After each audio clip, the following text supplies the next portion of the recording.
Welcome to Music Crush, a new music podcast hosted by Flute New Music Consortium. I'm Elizabeth Robinson. And I'm Nicole Reiner. If you like the show, please rate and review it on the platforms wherever you listen to podcasts, particularly on Apple Podcasts. It really helps people find us and grow the show. And of course, you can learn more about Flute New Music Consortium at flutenewmusicconsortium.com. Indian-American composer Reena Esmail works between the worlds of Indian and Western classical music and brings communities together through the creation of equitable musical spaces. Esmail's life and music were profiled on Season 3 of PBS Great Performances series Now Hear This, as well as Frame of Mind, a podcast from the Metropolitan Museum of Art. Esmail divides her attention evenly between orchestral, chamber, and choral work. She received a Fulbright Nehru grant to study Hindustani music in India, and her doctoral thesis, entitled Finding Common Ground, Uniting Practices in Hindustani and Western Art Musicians, explores the methods and challenges of the collaborative process between Hindustani musicians and Western composers. Reena is currently an artistic director of Shastra, a nonprofit organization that promotes cross-cultural music, connecting music traditions of India and the West. She currently resides in her hometown of Los Angeles, California. And we worked with Reena pretty recently on the completion of a consortium commission for FNMC, a new solo flute piece called Pathways of Desire, whose simultaneous premiere week is October 12 through 20. Reena Esmail, thank you so much for joining us on Music Crush today. Oh, it's so great to be here with both of you. We will talk a little bit more about Pathways of Desire in a moment, because it's a great and really, really interesting piece to sink our teeth into. But first, I'm interested in talking to you about your work with Hindustani music and the really unique and personal combinations of styles that you use in your compositions. You're very conscious of the ways that you blend your Indian and American heritages, and you also seem very conscious of, I feel like you very positively model this for others by explaining your process. In Pathways of Desire, you created a whole study score for us with notes so that we could learn the rags and things that some of these passages are written on. It feels wonderfully creative and just beautiful and expressive, but also educational in a way that I love. Was there ever a time when you were less tapped into this, or as a student, were you encouraged to do this, discouraged? Did it come up later in your life? Yeah, it's interesting. I mean, there's so many things to talk about there. When I was growing up, I really only studied Western classical music. So I grew up in Los Angeles. I grew up around the studios in Hollywood. I was just kind of surrounded by Western classical music. And my mom is from a part of India that was colonized by Portugal. So when I started expressing interest in music, she was like, oh, what can I put her in, right? And so she started with guitar lessons. And then I had studied a little bit of violin in school, a little bit of piano. And then I got super, super deep into piano. And that was really what my mom understood. And my dad really didn't come from a very musical culture. So he was like, yeah, this sounds great. So I was aware when I was a child that there was Indian classical music. I knew that it existed, but I knew, one, that I really had no way of accessing it. And two, that I knew that it was a profound tradition and I didn't just want to pretend I knew something I didn't. And then it was really interesting because when I got to school, so I did my undergrad at Juilliard, and even that was a kind of a crazy situation because I really thought I wanted to be a pianist basically until the time I applied to conservatory. And it's so funny to tell this story. It's a little diversion, but it's just so perfect for this podcast. So my dad was like, oh, well, we only know one school for music. It's Juilliard. Why don't you apply to Juilliard for piano? And I was like, Dad, I'm never going to get into this school. This is insane. Like, it's so hard. And he was like, well, it seems like it's your dream. Like, why don't you do this? They required 2 pieces for the audition. And I had only written 2 pieces in my entire life. And so I sent in these 2 pieces.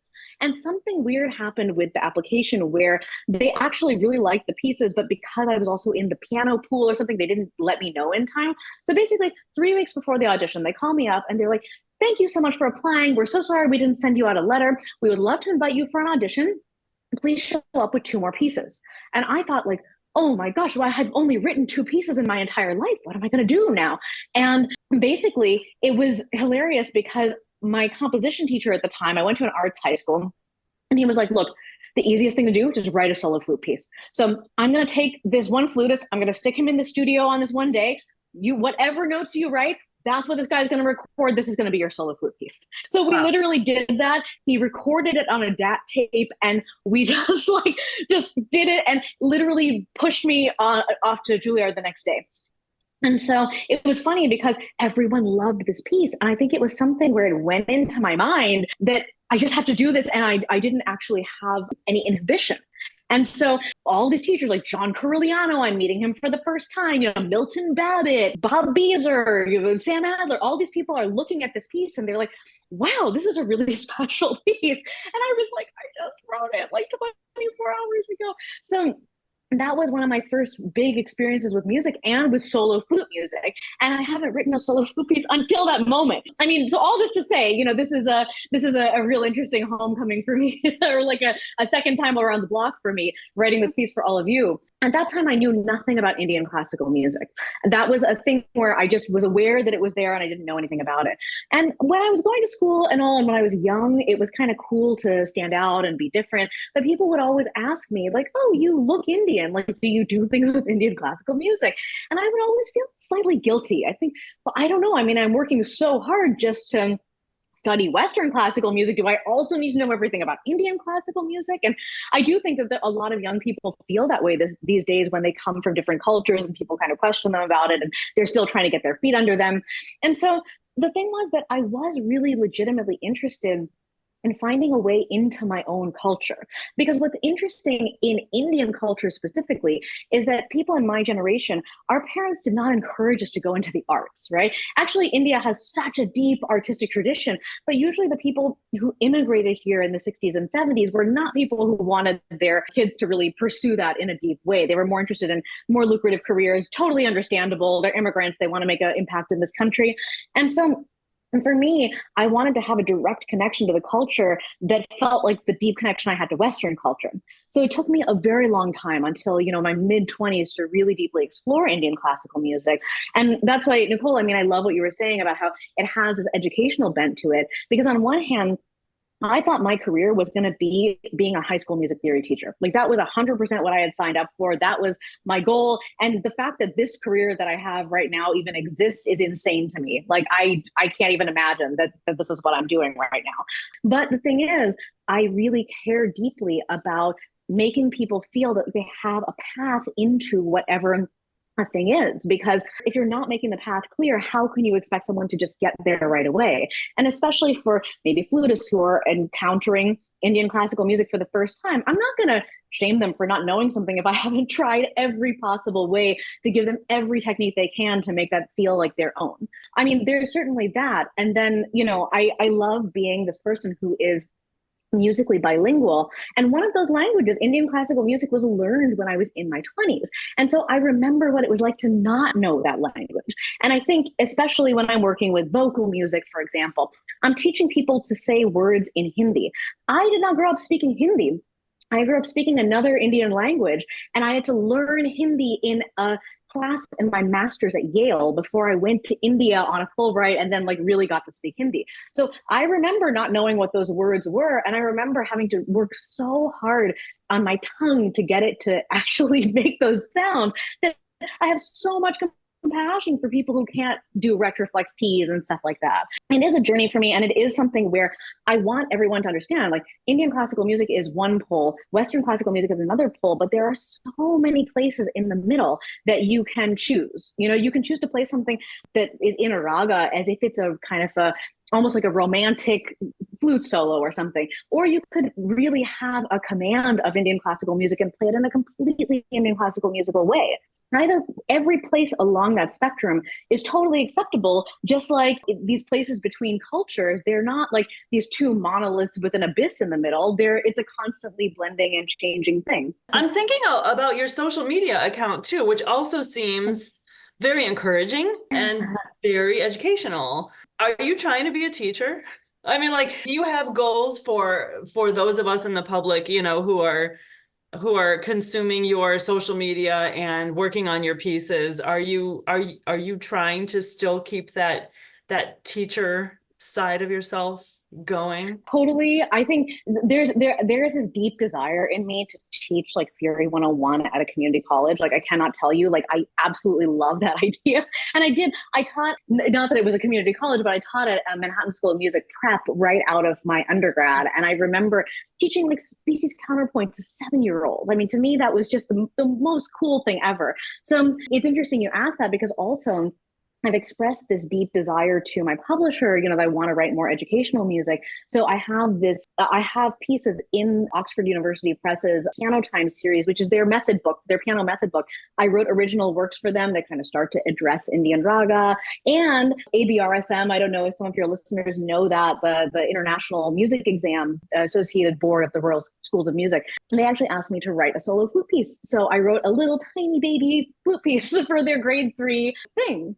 And it was right after I wrote the piece for all of you. So it's something where I care really deeply about teaching. And I think the reason why is because ultimately I love the energy of students. I love being connected to students. And I like to write pieces that bring me closer to the experiences that I have with students. Because that feeling where someone is just not understanding, and then you say something and they're like, oh, I get it. To me, that's like the quintessential feeling. Or someone saying like, I worked so hard to be able to prepare this for my recital. I worked on this all semester, And the thing is that at some point, every professional musician was a student that had that spark in their eyes. And I think sometimes when music becomes our career, we start to lose that sense of like, oh, well, I have to make money from this. Can I do this gig? Oh my gosh, I'm so exhausted. And what I want to do, in all honesty, is to write music for students where I'm so inspired by the students. I can get really honest feedback. If they don't like it, they'll tell you, right? Because their job isn't on the line. So they'll let you know if they don't like your music. And so you get this really great feedback. And then you can actually take it back to professional things. Because of course, I also write for Seattle Symphony and, I write for all these big orchestras. And I love being able to inject that enthusiasm back into my music for professionals.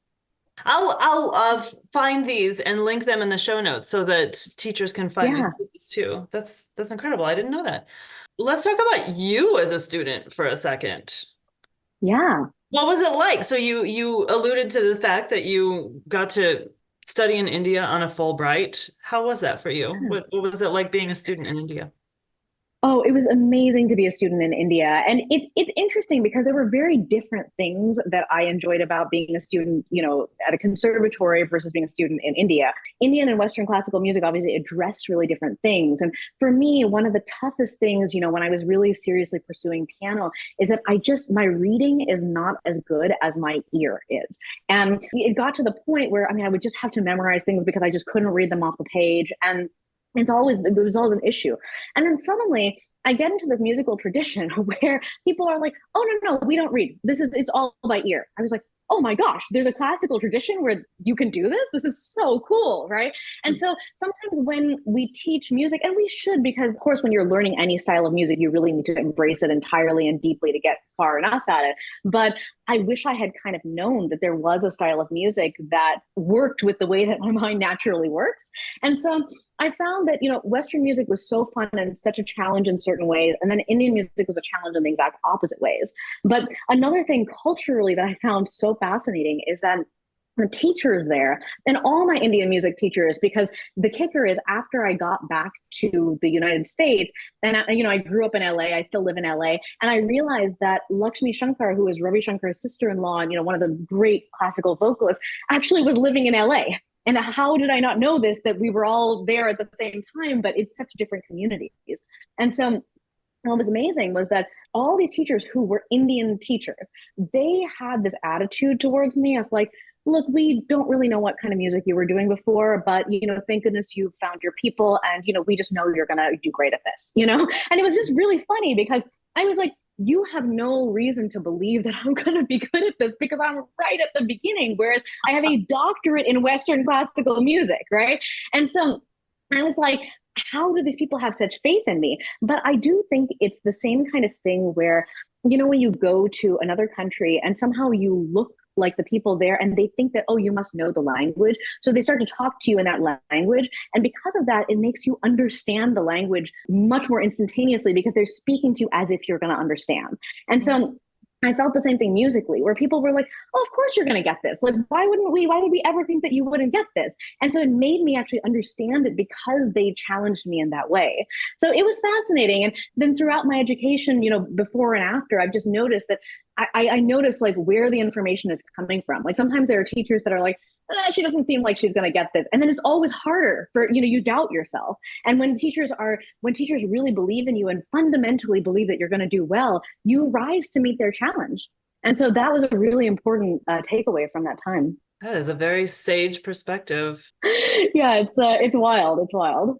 So you just completed the consortium commission for FNMC, and the end result, as Nicole has already mentioned, is a piece called Pathways of Desire. Yeah. Nicole was really excited for you to read the program note for us. Yes. I'm really excited Yes. for you to tell us about it, about the process, and now that you've sort of bookended your career with Chardonnay, which is one of the where you started.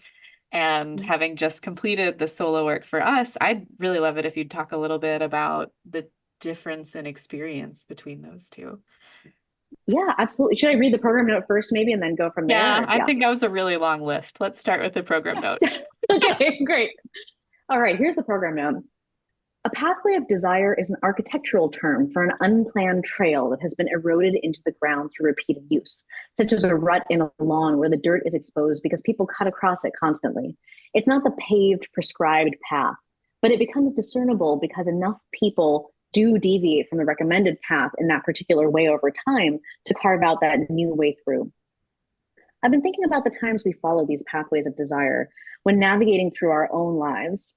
We so often feel an external, overwhelming pressure to follow a designated path in our own timeline, like getting a degree, meeting a partner, starting a family, boxes that we're told we must all check off by a certain age, or else, like, what? How often do we feel like we fail to meet those standards, only to realize when we look around that there are so many other people who aren't following the prescribed path either? There's so many paths of desire branching out in all directions, and we can follow any one of them or create our own. This piece explores that feeling of choosing to derail from the clear, prescribed path and toward the barely visible but alluring one, beckoning us off the pavement and into a new story. So that's the program note for Pathways of Desire. And it's interesting because the title for the piece actually came from this podcast that I listened to. It's called Happier by Gretchen Rubin. Ooh. And I listened to it since the very beginning of the podcast, which must be over 10 years ago now. And there's just something about her I kind of love. She's so quirky and just, she loves what she loves. And she kind of has this sense of like, I'm just going to do what I want to do, even if I know it's weird and people don't, aren't going to follow me down this pathway. I'm going to do this thing, And so that's where she came up with this term, and she did a podcast on it, and that's where I found it. And I just love that there's that term for like when you're trying to go somewhere and you see that weird trail and rut through the dirt, that's called a pathway of desire, right? It's just such a beautiful name for something that's essentially someone making a rut in your lawn or something. But I just love that idea that we can choose our own path. And sometimes that's what it looks like. It doesn't have to be paved for us to go down it. It doesn't have to be like so many other people have done it before. And I mean, to me, the thing that is so important is that we talk a lot about like representation. We talk a lot about, if you can see it, you can be it, that kind of stuff, which is, that's important. But also, sometimes you don't see it. And then if you're not seeing it, you shouldn't be like, well, it can't possibly exist because I'm not seeing it. You should be like, maybe it's me. Maybe I'm the one, right? Because there's so many times where I ask myself, how is it that I landed up at the nexus of these two really, really deep musical traditions, right? How am I the one who's like both equally Indian trained and Western trained, and that I'm bringing this stuff into orchestra music? These traditions are hundreds of years old. And so, if I had been waiting for someone else to do it in the particular way that I do it, I would be waiting forever. Just kind of being able to jump in, you can actually define what that path is for the next people who either want to follow you down that path or, follow you down a different path or follow themselves down a different path. That was kind of what I was thinking of as I was writing this piece. And there are so many ways it plays out. There are times where in the first movement, it kind of vacillates and it turns on a dime on these notes where you're in this one harmonic world. And then suddenly there's a one note and it's like you're falling into a completely different harmonic world. Or And the second movement, there's this one note that's just a really high note that's up there as a kind of grace note. And it's completely disconnected from every other part of the piece. And it seems like it just doesn't match. And eventually you figure out a way. It's like, that's the North Star. How do you get there when it feels so unconnected to everything you're doing? And I think honestly, for a long time, Indian classical music was that to me, because I knew there was a point where I knew, like, I know that I need to get there, and I have no idea how I'm going to get there. And I mean, for that matter, I was not one of those kids who grew up going to India as a child. Like, my parents never took me to India until I was already out of my undergrad. So I was 22 years old the first time I went to India. And I met a lot of my family that I had really never met before. And one person, the single only time I met her, was my grandmother's sister. I grew up with my grandmother, but had never met her sister. And her sister was, she was very old. She was like going blind. And as I left Bombay, she took my hand and she was like, please come back. Like, you have to come back. And I was like, look, I'm going to find a way through music to come back. And I was like, I don't even know I'm promising this person this thing that I have no idea what I'm going to do. I'm like, this 22-year-old is barely graduated from my undergrad, and I have no direction, or I don't know. And somehow I just kept on saying, like, I need to find a way back. I need to find a way back. And things just coalesced in my life over the next number of years. I mean, it must have been 6 or 7 years that allowed me to actually find that way back to India. That's really awesome. Particularly talking about finding your own path and creating a journey for yourself. I think it's even more interesting to me to compare your experience of the early flute work Chardonnay with what has now become Pathways of Desire. What was it like to come back to that genre of solo flute? Oh my God, it's just so great that we're talking about this, and I'm answering these questions, because there was something about writing Chardonnay where it was almost in my unconscious mind, and it was probably just fear and like trying to get rid of fear that got me there.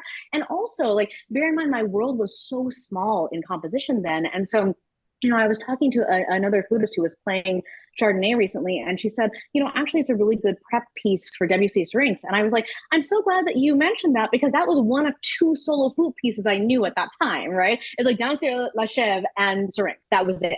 And so Chardonnay was a kind of those 2 things went into my mind and like roiled around, and whatever came out was Chardonnay. And so in a way, there was this kind of like beginner's luck in Chardonnay. And I thought, like, oh, well, I wrote Chardonnay in one day. How hard could it be to write Pathways of Desire? Oh my God, so hard. It almost killed me to write this piece. And you can't even tell people that it is killing you to write a solo flute piece. I mean, that seems insane, but it is so difficult, because I feel like I know so much more now, and I know what the possibilities are, and I've written for flute in chamber ensembles, in orchestral settings, like solos, texture, you name it. Like, I've done all the other things, and then suddenly coming back to it, also, of course, the knowledge of how Hindustani flute works versus how Western flute works. And so I think somehow I'm trying to shove so much more context back into this one little piece.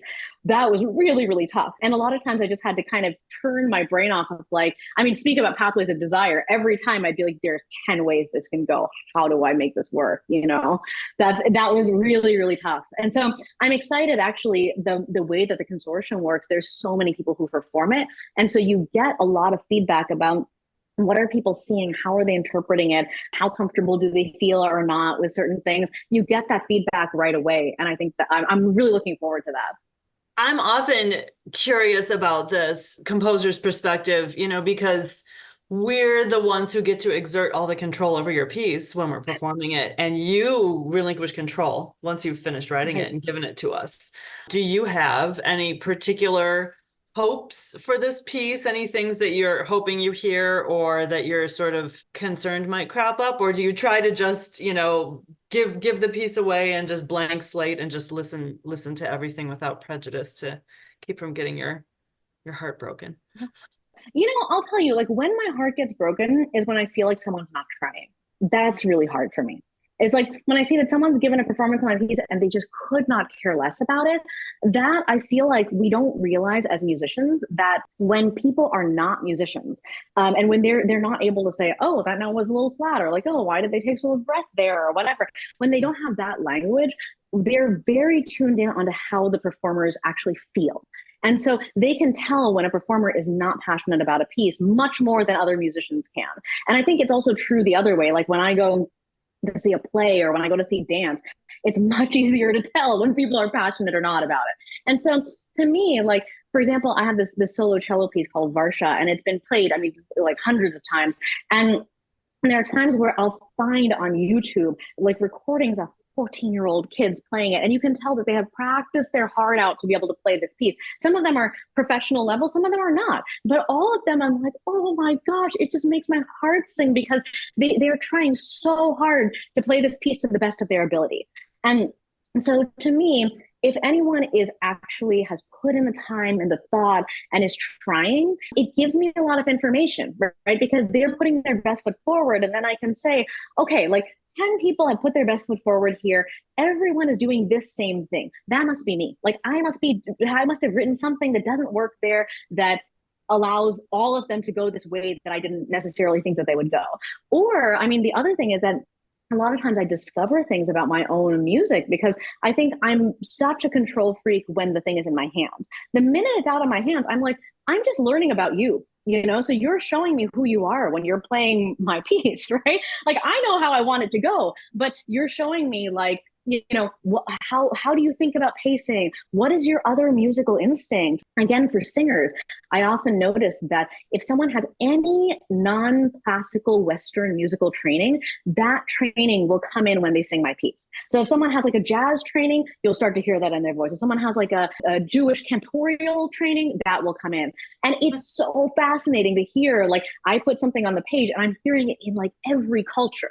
So that's really cool to me. And I love kind of learning about that stuff. But to me, it's the sincerity that is the single most important thing.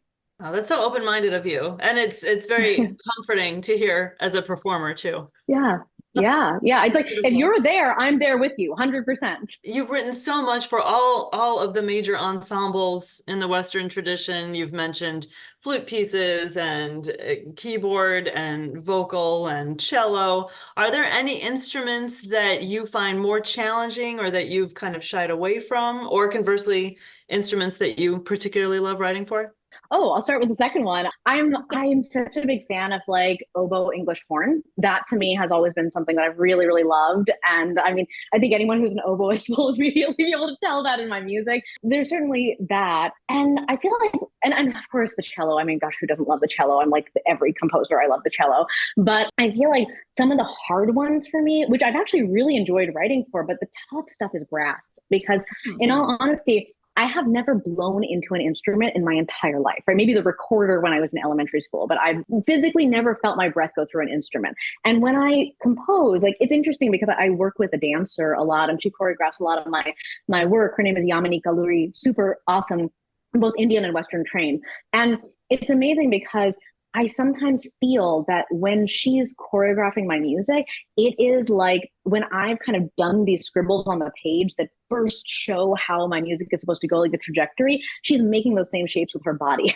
And so it makes me think like I have this element where when I'm writing, I'm almost writing for choreography, but also in the sense where I'm choreographing the players, right? Like if you imagine, oh, a cellist is like doing a really expressive slide and they're moving their hand up and they're moving their bow in a certain way.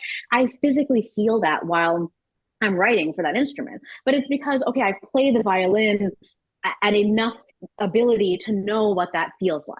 But the thing that for me the hardest is brass, because I just cannot imagine what it would physically feel like to play those instruments.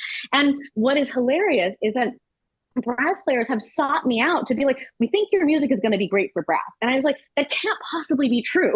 And they're like, no, let us show you that it is true.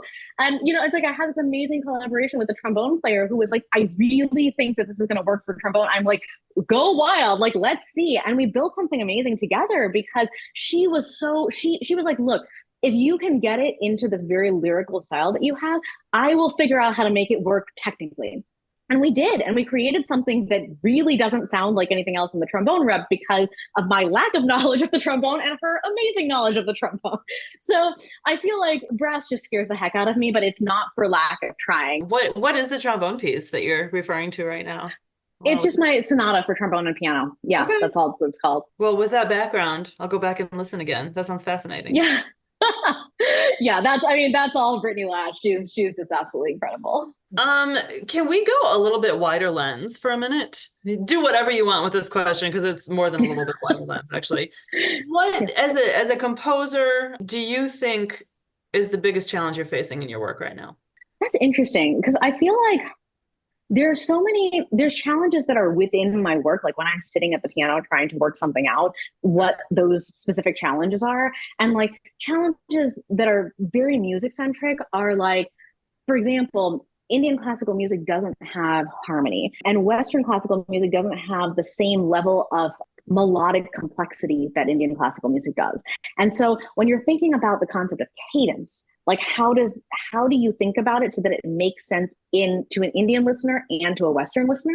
And I think that's kind of a broader thing where it's like, look, I'm not writing my music for only people with Western classical educations to get an insight into Indian classical music. I'm also trying to do it the other way, right? Mm-hmm. Like in a month or so, I'm running a workshop for Indian classical musicians who want to learn to write for or to perform with orchestras or choirs. And I have a lot of music like that. And so it takes a very specific skill set to be able to do that. And you have to listen a certain way. And I have to make the music a way that they can hear their way through it the way the Western musicians can hear their way through it. So basically, like, technically speaking, trying to get those things to work together is really tough.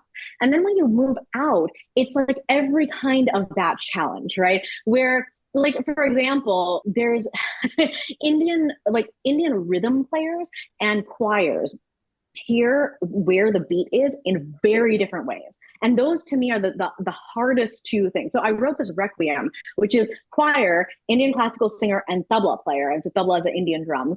And it's crazy because every time a choir comes to a really important cadence, they usually do a bit of a rit. They slow down and I really want to emphasize like the landing on this thing. When a tabla player gets to a cadence, they need it to be exactly in beat because they subdivide and subdivide and subdivide. So it sounds like they're getting faster, even though they're maintaining the beat. But if that main beat is not maintained, they will have no idea where they are. And so you just see this thing where you can see things just splitting out towards cadences, and everyone's doing what they want to do, and no one understands what the other group is doing. So I think a lot of my challenges are around that. In this musical sense of trying to explain, hey, look, it's fine to have your values. It's fine to have your values. It's just like they're not the same values. So just let me explain to you what the other set of values is, and let's see if we can find a happy medium here. And I do think, look, that's the work of translation, and translation is the work of compassion. And so when we're trying to figure out how to be compassionate to one another, we need to figure out how far do we need to go to stay in our own values? And is there even 1% of a Venn diagram where we can just live together? And even if that 1% exists, like, let's just start with that 1% and live there. So, I mean, it's both my greatest joy and also my greatest frustration that those little 1% Venn diagrams exist everywhere.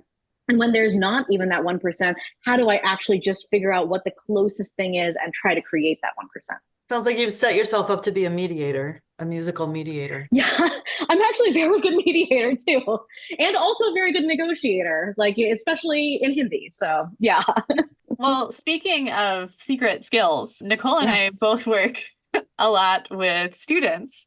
And so a lot of times we find ourselves asking our guests and our composers about just sort of life strategies in addition to career strategies. What are 3 skills that you feel like have helped you to become successful? Yeah, I mean, I guess first I would say, any of us who are successful in a profession that is as wild as being a classical composer. I mean, if I'm in an Uber and someone's like, what do you do? And they finally realize what I do, you're like, that is insane. I didn't even know that it was possible to do that. And so I think we sometimes think that because we're surrounded by people who are all kind of doing similar things, that it's just it's just like a skill. Everyone does it. No, what we do, any musician, what we do is so rare and so unusual. And the path is not always clear.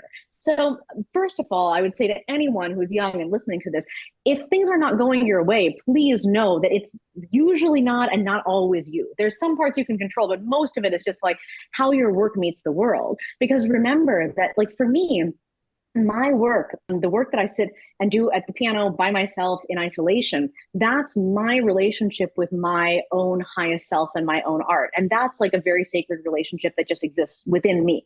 Whether my work succeeds or not in the world does not, I mean, it has to do with that. Of course, you want to make sure that's really intact, but it also has to do with how much other people see themselves in my work.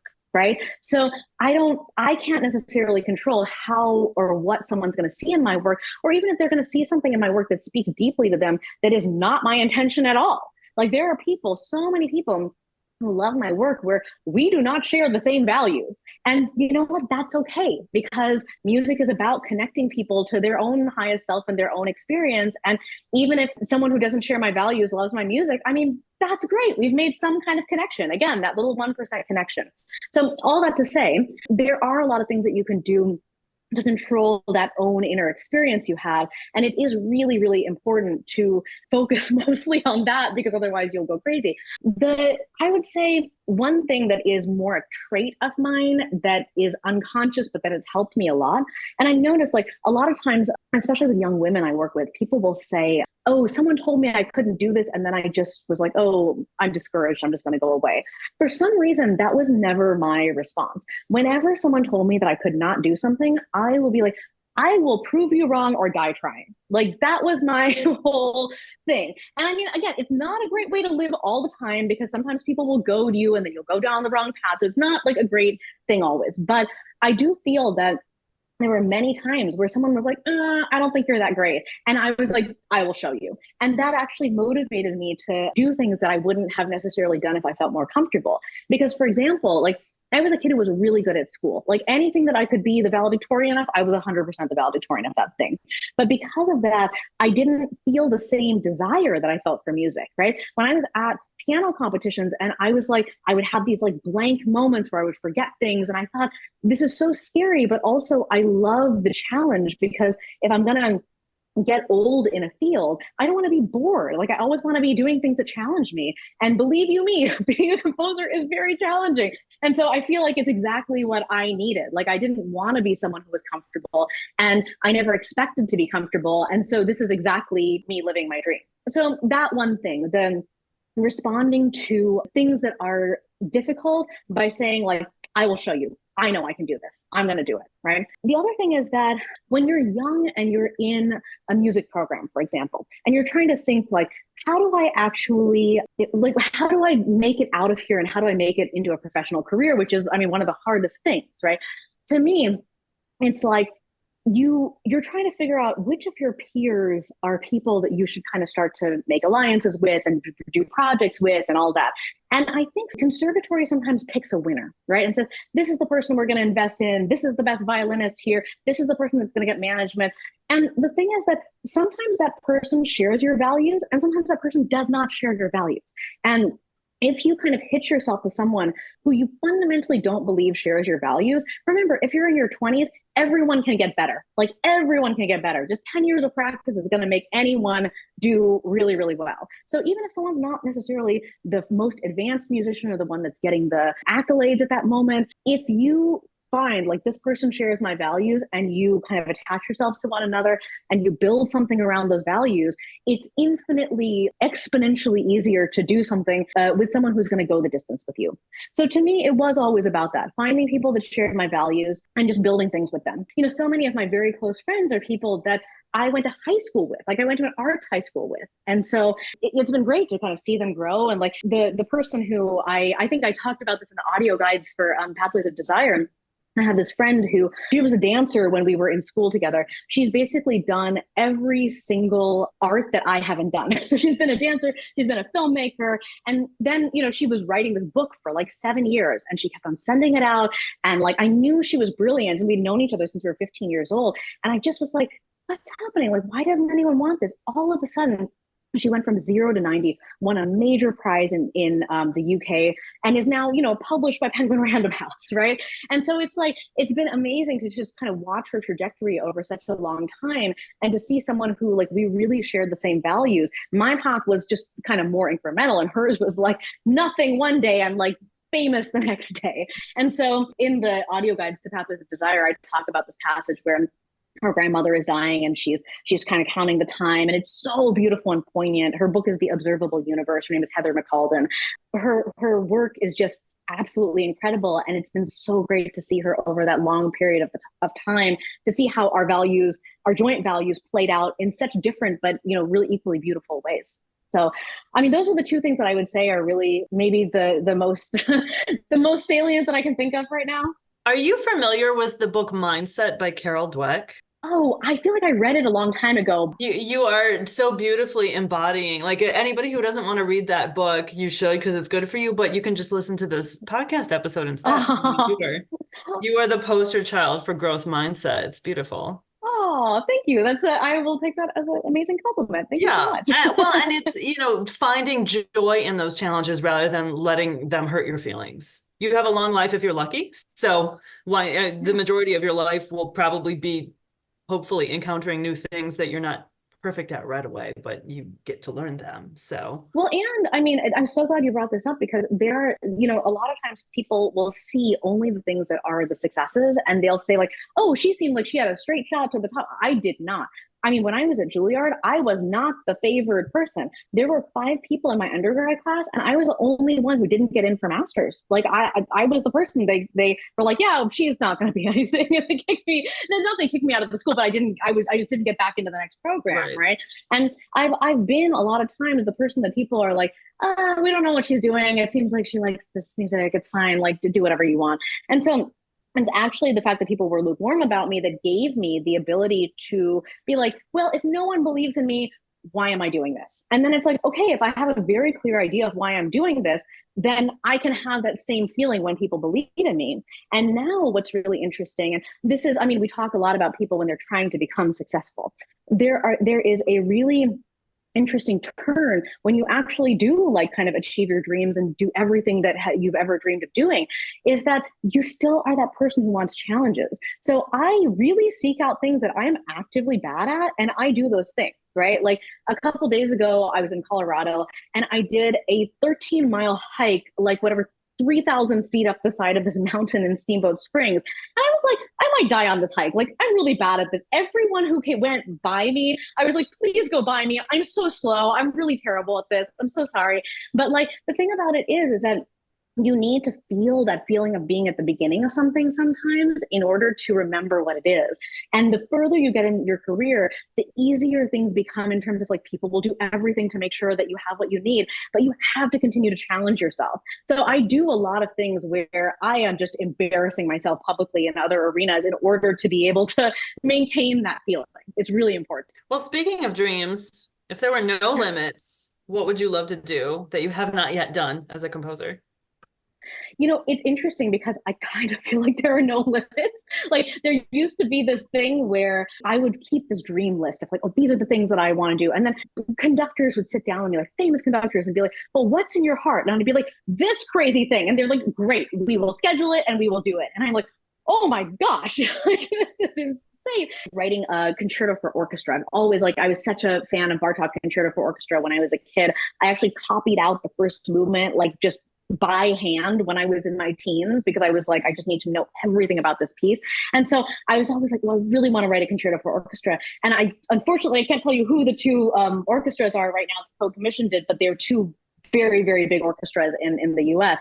And I couldn't believe that when I proposed this project to this incredible conductor that I've been, just in love with his work for so long, he was like, yeah, that's great. Let's just do it. So there's that element. And then there's the terror of like, oh my gosh, now I have to write a brilliant concerto for orchestra. That's insane. That's terrifying. So there's certainly that, right? But I feel like I've gotten into all these worlds, right? I was trained for the chamber music and orchestra world. After that, I got into the choir world. After that, I've been kind of toying in the educational world, the educational string world. I've just moved into the band world. That has been really incredible. So there's certainly, and obviously vocal music. I read a ton of vocal music.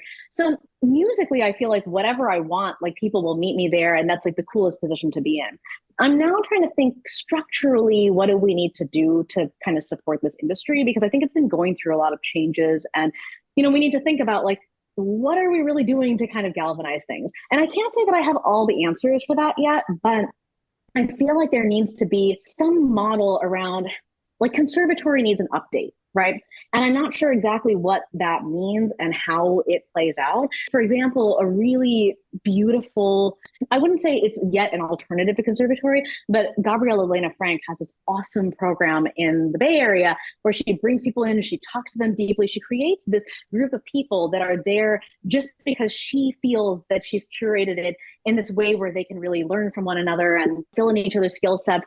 And to me, I'm like, ooh, there's something about that apprentice model, I think, for composers that we are missing in a conservatory environment, and that maybe there's a way to kind of get that back. And so for me, it's like, I mean, I do technically have a doctorate, but I don't teach anywhere. And I kind of just have people who find me sometimes. And sometimes those are people who really want lessons. Sometimes those are people who just need to text me once in a while when they're losing it and they don't know what to do in a really weird environment, and I like being that person who can be there on an as needed per call basis so that I can see what's really going on in the industry and what are the problems that people can't talk about when they're in a circumstance that is more of a structured environment, right? So I don't know, I'm still trying to think about what that looks like and what it looks like to have power as an artist, whether you're a performer or a composer. So those are the questions I'm asking right now. We've talked a little bit about your goals for the future. I'm always nosy. Are you working on anything right now that you're able to tell us about? It's funny because I don't know if you know what a Gantt chart is. It's like one of those charts with like timelines of everything.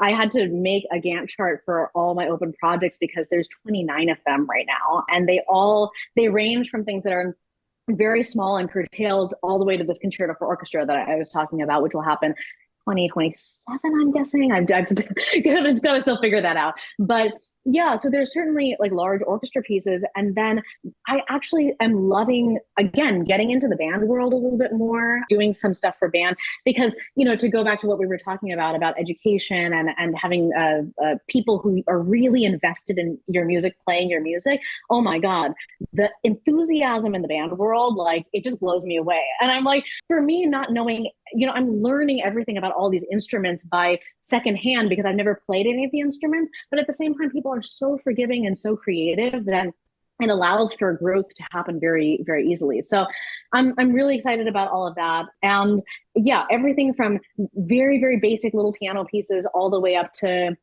I'm writing 3 concertos for 3 different soloists over the next few years, all for, big orchestras. And so it's great. I love being on all sides of the music spectrum, right? I love being just with people. I'm writing this little set of piano pieces for 10 fingers, which is like your thumbs are both on middle C and you're moving your fingers around. So to try to be creative in that very tiny space is very difficult, right? When you only have like 9 notes to work with. Tough. And on the other hand, how do you bring that simple elegance into work for the top professionals so that you're not asking them to do something without really deeply thinking like, okay, am I obfuscating this? Is this as simple and direct as it needs to be? Do they have everything they need to be able to feel like they can express themselves the way they want to express themselves? So yeah, it's 29 projects of all of the above. Good luck with that. Thank you. Well, Reena, this has been an absolute delight. It's so great to get to chat with you. Our favorite last question. Can you tell us 3 pieces you're listening to right now? Oh my gosh. So I would say one of the first, and this is one that grabbed me the first time I heard it, is Thomas Addis's Inferno. So it's this ballet, and the LA Phil did it. I feel like it might have been a couple years ago now, but I remember that, one of our friends who was in the LA Phil was like, look, this is just amazing. You've got to come see it. He got us comp tickets and we went to see it. And the minute I heard it, I was like, I need to know everything about this piece. And it had been a long time since I felt that way about a new work, like so compelled to know everything about it, that I called the publisher and I was like, how do I get a score of this piece? What do I do? And so I've been kind of going through the score very slowly, movement by movement, trying to just understand what he does there. It's just absolutely phenomenal. So that's one. Then the other one is I went to this festival recently. I was at Spoleto. So I was the chamber music composer in residence for Spoleto. And they played the Schumann Piano Quartet, and I had just never heard it before. I don't know why. It just had never occurred to me. And that third movement that starts with the cello solo, oh my God. It was another one where I just thought, I have to listen to this over and over and over again. And so I just have it literally when I'm running, I have it on repeat one. And that's like all I'm listening to while I'm running. And it's not a piece that, I mean, it's a slow melodic piece, but I just cannot get enough of this. And then the other ones, actually, it's really funny. I feel like all my